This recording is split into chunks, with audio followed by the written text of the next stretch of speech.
পান দুটো দিয়ে তুমি কান দুটো চিপে ধরো, তোর বাবা এখন ডাকে উঠে নিবি।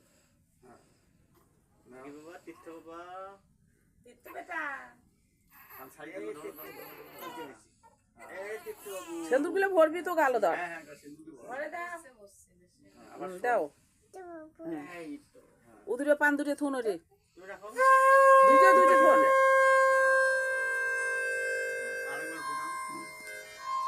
খোলো।